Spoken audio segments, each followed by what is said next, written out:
হয়ে বসে আছি, অথচ একজন মানুষও আসছে না। কোনো মানুষ যদি না আসে তবে আমি কার রক্ত খাবো? না, অস্থির হলে চলবে না।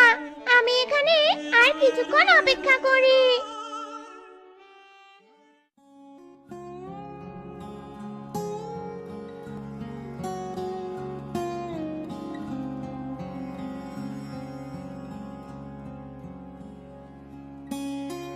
আরে বাহ, ওই গাছটা তো কি সুন্দর পাকা পাকা বড়ই ঝুলে আছে। আমার তো একবারে জিভেতে জল চলে আসলো। না, আমার আর তর সইছে না। যাই, ওই বড়ই গাছ থেকে কয়েকটা বড়ি পেড়ে খাই।